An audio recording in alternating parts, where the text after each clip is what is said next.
बिस्मिल्लाहिर्रहमानिर्रहीम, अस्सलाम वालेकुम। मैं सैद अली इकबाल, उम्मीद करता हूँ आप सब लोग खैरियत से होंगे। तो आज मैं बात करूँगा जिस तरह से आपने देखा कि पाकिस्तान वर्सेस न्यूजीलैंड की जो आपको पता है कि T20 सीरीज़ शुरू हो चुकी है और उसका दूसरा मैच जो है खेला गया कल, उसके ऊपर बात करेंगे और पहले मैच के ऊपर भी थोड़ी सी बात करेंगे।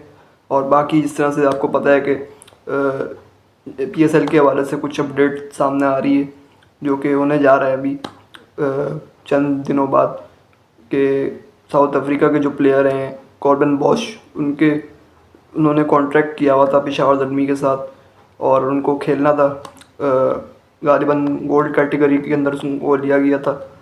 तो उसके बाद जो है वो सामने आ रही है बात, ये बताया जा रहा है कि जो है मुंबई इंडियंस को उन्होंने ज्वाइन कर लिया है अचानक, और वहाँ से उनको ऑफ़र आई और वो जो है चले गए इंडिया और अब जो है वो IPL की तैयारी कर रहे हैं। तो अब PCB ने उनको लीगल नोटिस भेज दिया है, तो उसके ऊपर बात करेंगे और दीगर कुछ जो है हवालों से बात करेंगे कुछ टॉपिक्स के ऊपर। तो अगर आपने वीडियो को लाइक नहीं किया तो लाइक कर लें, चैनल को सब्सक्राइब करें, बेल आइकन पर क्लिक करें ताकि आपको सारी नोटिफिकेशन मिलती रहें। तो सबसे पहले बात कर लेते हैं जिस तरह से पाकिस्तान वर्सेस न्यूजीलैंड का जो पहला और दूसरा मैच हुआ। इस सीरीज़ के लिए ज़ाहिर स्क्वाड तो अनाउंस हो ही गया था और मैंने आपको बता दिया था कि कौन कौन से नाम शामिल हुए हैं इस स्क्वाड में, और ज़्यादातर ऐसे नाम हैं जो हमने पहले जिनको खेलते हुए नहीं देखा कुछ को, और जो है बहुत से ऐसे भी हैं जो ये पहले खेल चुके हैं ऑन एंड ऑफ, और कुछ तो जो सीनियर प्लेयर्स भी शामिल हैं। तो कप्तान जो है वो सलमान अली आगा को बनाया गया था और वाइस कैप्टन जो है शादाब खान है। तो ये पहले मैच के ऊपर हालत से थोड़ी सी बात कर लें तो उस मैच में पाकिस्तान शॉकिंग तौर पे 91 रन्स के ऊपर ऑल आउट हो गई पहले T20 मैच के अंदर, और महज जो है वो 12-13 ओवर्स के अंदर कहानी निमट गई थी उनकी, और जो है कोई भी ये क्लिक नहीं कर पाया था सिवाय सलमान अली आगा के जिन्होंने 18 रन्स बनाए। बाकी जो है नीचे से कुछ मज़ाहमत हुई लेकिन जो है वो नाकाफ़ी थी, और ऊपर से भी टॉप ऑर्डर्स की भी विकेट्स गिर गई थी बहुत जल्दी। मोहम्मद हारिस भी जो है वो कोई इम्पैक्ट नहीं डाल सके, हालांकि उनकी बातें जिस तरह से वो कर रहे थे बहुत बड़ी बड़ी बातें, बड़े बड़े बॉल उन्होंने बोले थे, तो उस हिसाब से तो लग रहा था कि काफ़ी जो है कॉन्फिडेंस हाई है उनका और शायद कुछ बड़ा करने जा रहे हैं वो सीरीज़ के अंदर, और बड़ा शानदार कमबैक होगा उनका 2 साल बाद टीम में एक्चुअली, जो कि अपने आप में एक बड़ी मिस्ट्री है कि कैसे 2 साल उनको बाहर बिठाया रखा। तो बहरहाल मौका था उनके पास लेकिन उन्होंने पूरी तरीके से अब तक गवा दिया है, और ऐसा ही होता और दिखता हुआ नज़र आ रहा है क्योंकि दूसरे मैच में भी जो है वो 10 रन ही बना सके और पहले मैच पे तो 6 बॉल्स खेल के और 0 रन्स पे आउट हो गए।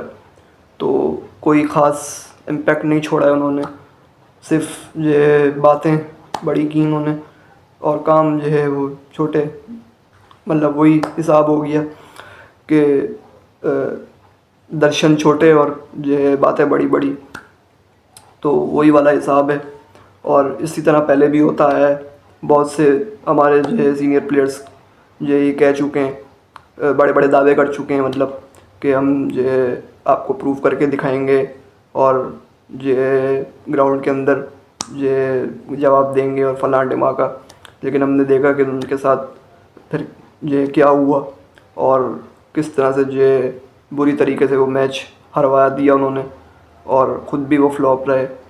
तो बहरहाल ये बात तो अपनी जगह है, लेकिन बाकी सलमान अली आगा की जहाँ तक बात है तो जो है दूसरे मैच के अंदर उन्होंने जो है थोड़ा सा ग्लिम्स दिखाया अपना कि ये किस तरह की वो बैटिंग कर सकते हैं T20 के अंदर, और आइडियल इनिंग्स खेली लेकिन ये टीम के लिए इनफ नहीं थी, क्योंकि ये इनके अलावा शादाब खान ने सिर्फ उस मैच दूसरे मैच के अंदर जो है वो 26 रन बनाए।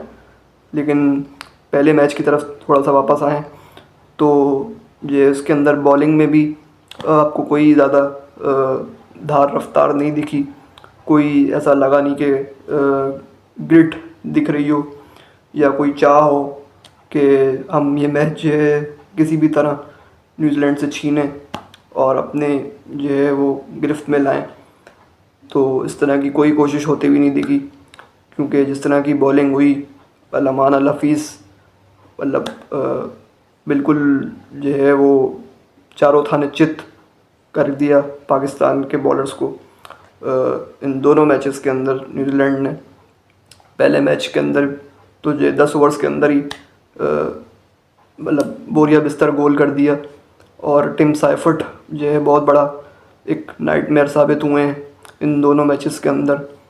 पहले मैच के अंदर भी उन्होंने जो है वो अच्छे खासे रन्स किए, कुछ जो है 20-30 रन्स किए, और दूसरे मैच के अंदर तो जो है वो 45 रन्स किए 22 बॉलों के अंदर सिर्फ, जो कि बड़ी एक मतलब ज़बरदस्त इनिंग्स है और जो है काबिल तारीफ़ है बिल्कुल। और मेरे ख्याल से काफ़ी तबाहकुन किस्म के उन्होंने शॉट्स मारे कुछ तो ये मतलब कहीं से भी जो है कोई ऐसा लगा नहीं कि पाकिस्तान के बॉलर्स जो है वो कुछ जो है धार रफ्तार दिखा रहे हैं या कोशिश कर रहे हैं मैच जीतने की। फास्ट बॉलर्स देख लें आप, शाहीन आफरीदी भी जो है बुरी तरह फ्लॉप रहे, और हारिस रऊफ़ वो भी फ्लॉप रहे। बाकी स्पिनर्स के अंदर भी अगर आप आ जाएँ, शादाब खान तो बॉलिंग इतनी कर ही नहीं रहे, बाकी कुछ दिलशाह कर रहे हैं और सलमान अली आगा वगैरह ये सब कर रहे हैं, लेकिन ये पार्ट टाइमर्स हैं, ज़ाहिर इनसे आप एक्सपेक्ट नहीं कर सकते। पहले भी मैं कह चुका हूँ ये आपको विकेट्स निकाल के दें तो शादाब खान ही है, लेकिन वो ये बॉलिंग कर ही नहीं रहे। शायद उनको इस बात का डर है कि वो उनको ज़्यादा रन्स पड़ जाएंगे और बहुत ज़्यादा कुटाई हो जाएगी उनकी।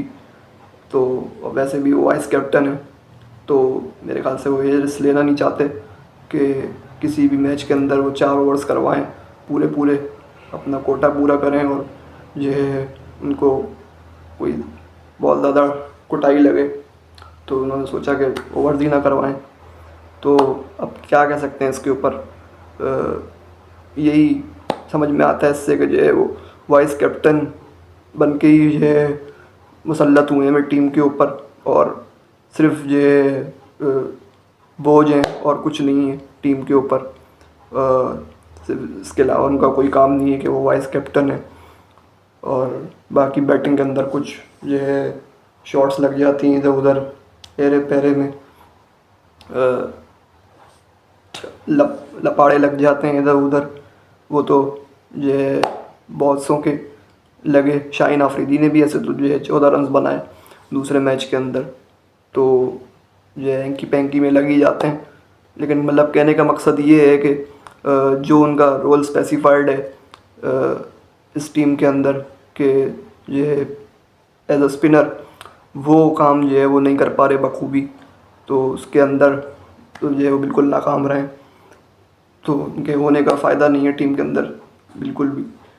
तो दूसरे मैच में भी यही सेम कहानी रही, थोड़ा सा बैटिंग हमने अच्छी की, 135 रन बना दिए थे 15 ओवर्स के अंदर, और कुछ एक्सेलरेट किया शुरू के 6 ओवर्स के अंदर 50 रन बना लिए थे, 50 के आसपास मतलब बना लिए थे, कोशिश अच्छी की थी। लेकिन जो है वही बॉलिंग के ऊपर बात आ जाती है सारी, कि बॉलिंग किस तरह से जो है ऑन द डे आपके करते हैं बॉलर्स, फास्ट बॉलर्स ख़ास तौर पे, क्योंकि यहाँ सीमिंग कंडीशंस थी बिल्कुल, और साहब आपको दिख रहा था कि जो है ग्रीन पैच बना हुआ है, बिछा हुआ है। बारिश भी हुई थी मैच से पहले, बारिश की वजह से तो मैच भी डिले हुआ तकरीबन 15 या आधा घंटा, और उसके बाद शुरू हुआ। तो फिर जो है 15 ओवर्स का खेल हो सका, और उसके अंदर 135 रन पाकिस्तान ने बनाए, जो कि न्यूजीलैंड ने फिर से चेस कर लिए। और इस दफ़ा भी जो है वो 13-14 ओवर्स के अंदर मेरे ख्याल से उन्होंने चेस किया है, जिसमें टिम साइफर्ट का मैंने बताया कि उन्होंने 45 रन बनाए और फिन एलन ने 38 रन बनाए। बाकी नीचे से मिचेल ने कुछ कंट्रीब्यूट किया, 14 रन बनाए। बाकी भी ऑन एंड ऑफ ये चिप इन करते रहे न्यूजीलैंड के बैट्समैन, और उन्होंने जो है इवेंचुअली मैच जितवा दिया।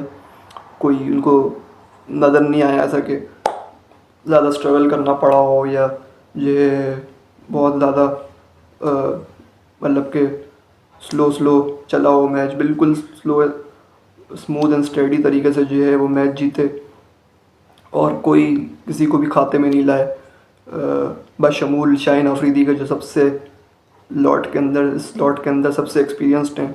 जितने भी फास्ट बॉलर्स हैं उनके अंदर हारिस रऊफ़ के अलावा मोहम्मद अली तो जो है क्योंकि अभी नए नए आए हैं, तो शाहीन अफरीदी को तो जो है मतलब 2 ओवर्स के अंदर 26 रन पड़ गए, जिसके अंदर 1 ओवर के अंदर उनको 4 छक्के पड़े।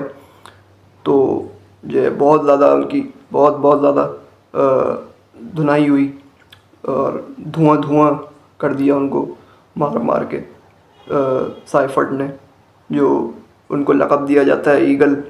वो ईगल तो नहीं बल्कि उनको कबूतर ही बना के रख दिया, यही कहा जा सकता है। जिस तरह की शॉट्स मारी साइफर्ट ने, और एक शॉट तो एक छक्का तो जो है इन्होंने ऐसा मारा जो कि 129 मीटर का छक्का था। तो उससे आप अंदाज़ा लगाएं कि कितनी एक्सप्लोसिव और कितनी जो है ख़तरनाक किस्म की इन्होंने बैटिंग की। हालांकि जो है ये न्यूजीलैंड की जो फर्स्ट चॉइस 11 है जो चैम्पियंस ट्रॉफी के अंदर खेली थी, उनकी मेन प्लेयर्स जिसमें खेले थे उसमें थे भी नहीं, शामिल भी नहीं थे ये।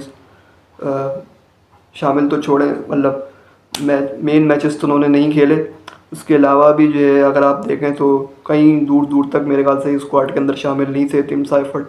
एक भी मैच इनको खिलाया नहीं गया, लेकिन उसके बावजूद ये अगर टिम साइफर्ट भी जो है अगर इस तरह की पिटाई कर रहे हैं तो फिर इससे अंदाज़ा लगा लें बस कि कितना मजबूत बेंच स्ट्रेंथ है न्यूजीलैंड का। और ये हर प्लेयर का ये ऑल्टरनेट उनके पास मौजूद है, चाहे वो फास्ट बॉलर हो या बैट्समैन हो। लेकिन हमारे जो है वो हिसाब उल्टा है बिल्कुल हर चीज़ के अंदर। और शाहीन अफरीदी ही जिस तरह से पिटे तो सारा मोराल तो वहीं गिर जाता है टीम का, जब सीनियर सबसे मोस्ट एक्सपीरियंस आपका के बॉलर वही जो है बिल्कुल उसकी बॉडी लैंग्वेज गिरी हुई हो और वो ये 4 छक्के खा रहे हो, तो फिर क्या आप एक्सपेक्ट कर सकते हैं कि कैसे मैच जीतेगी कोई टीम जिसके अंदर सब ज़्यादा से ज़्यादा मोस्ट ऑफ द टीम जो है वो यंगस्टर्स से भरी हुई है। तो मेरे ख्याल से यंगस्टर्स को ज़्यादा ब्लेम भी नहीं दे सकते आप, क्योंकि इनका तो पहला टूर है। इनमें से बहुत सौ ने जो है वो कभी पहले न्यूजीलैंड का टूर भी नहीं किया, ये तो डोमेस्टिक में खेलते हैं या PSL के अंदर खेलते हैं। तो इनको ज़्यादा दोष देना भी ये मुनासिब नहीं है। वो अलग बात है कि सोशल मीडिया पे अलग अजीब तूफ़ान बदतमीज़ी मचा हुआ है, और मैं देख रहा हूँ कि इस तरह की जो है वो अलकाबाद से नवाजा जा रहा है, और जिस तरह की जो बातें लिखी जा रही हैं अपने ही मुल्क के प्लेयर्स के यंगस्टर्स के ऊपर, तो वो तो जो काबिले मतलब शर्मिंदगी का बायस है हमारे लिए। लेकिन जिन्होंने किया है ये काम जो लिख रहे हैं उनको फ़र्क नहीं पड़ रहा, तो फिर क्या इसके ऊपर शर्मिंदगी का इज़हार किया जाए। सिर्फ ये है अपने मतलब दिल से इज़हार ही किया जा सकता है, और उनको तनबीह की जा सकती है कि जो है इस तरह की बातों से आप इज्तनाब करें और सपोर्ट करें अपने यंगस्टर्स को। माना कि ये टीम जो है उस तरह से परफॉर्म नहीं कर पा रही और नहीं जीत पा रही मैचेस, लेकिन ये कम से कम एक प्रोसेस के थ्रू तो गुज़रें और चांसेस तो दें इक्वल। कम से कम 3-4 सीरीज़ तो ये मेरे ख्याल से देनी चाहिए, क्योंकि जो है अगर आपको जो है T20 वर्ल्ड कप की तैयारी करनी है जो कि 2026 के अंदर होगा, तो आपको ये यंगस्टर्स को ट्राई आउट करना पड़ेगा पूरे तरीके से, और सीनियर प्लेयर्स को बिल्कुल दूर रखना पड़ेगा इस टीम से, जिनके लिए बहुत ज़्यादा कैंपेन चल रही है, PR कैंपेन चल रही है। तो वो ना भूलें कि ये किस तरह की परफॉर्मेंसेस रही हैं पीछे उन सीनियर प्लेयर्स की भी जिनके लिए वो आवाज़ उठा रहे हैं, जो कि ये 3-4 सीनियर प्लेयर्स हैं। बाकी तो ये सारी ऑलमोस्ट टीम के अंदर वही सीनियर्स मौजूद हैं, हारिस रऊफ़, शाहीन अफरीदी और बाकी शादाब खान वगैरह। तो ये इतना ज़्यादा हार्श होने की ज़रूरत नहीं है। क्या पता ये अगला मैच ये जीत जाए यही टीम। तो मेरे ख्याल से कि प्रोसेस के ऊपर बिलीव करना चाहिए और उस हिसाब से ही जो है वो टीम को लेकर चलना चाहिए। बाकी थोड़े बहुत चेंजेस मेरे ख्याल से हो सकते हैं और थोड़ी बहुत इम्प्रूवमेंट की ज़रूरत है बॉलिंग के अंदर। मेरे ख्याल से अगले मैच के अंदर शाहीन अफरीदी तो मुझे कहीं दूर दूर तक खेलते हुए नहीं दिख रहे। उनको मेरे ख्याल से सीधा वापस भेज देना चाहिए एनसीए पे, ख़ास पहली फुर्सत के अंदर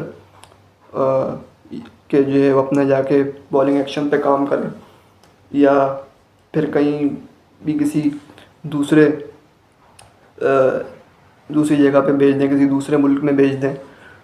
पीसीबी के पास तो पैसों की कमी नहीं है, तो किसी भी जो ऐसा स्पेशलिस्ट से जो कि बायोमैकेनिक्स का स्पेशलिस्ट हो उसके पास आप भिजवा सकते हैं कि बॉलिंग एक्शन जो है वो शाहीन का ठीक करवाया जाए, क्योंकि उसी के अंदर जो है मसला है जिसकी निशानदेही बहुत सारे जो कि नाकदीन हैं और कुछ ये क्रिकेट के गुरूज भी हैं इंक्लूडिंग डॉक्टर नुमान नियाज़, वो इसकी निशानदेही कर चुके हैं।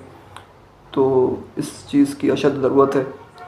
बाकी जो है कॉर्बिन बॉश की जहाँ तक बात है तो पीएसएल का कॉन्ट्रैक्ट छोड़ के वो चले गए, जो कि दायरे के ख़िलाफ़ वर्जी है कॉन्ट्रैक्ट की, और इस पे उनको लीगल नोटिस भेजा गया है। देखते हैं इसका क्या जवाब आता है। फ़िलहाल तो कुछ उन्होंने जवाब नहीं दिया है, लेकिन मेरे ख्याल से इस चीज़ से आपको अंदाज़ा हो जाना चाहिए कि किस तरह कितनी जो है वो पीएसएल की वैल्यू है अब फॉरेन प्लेयर्स की नज़र में।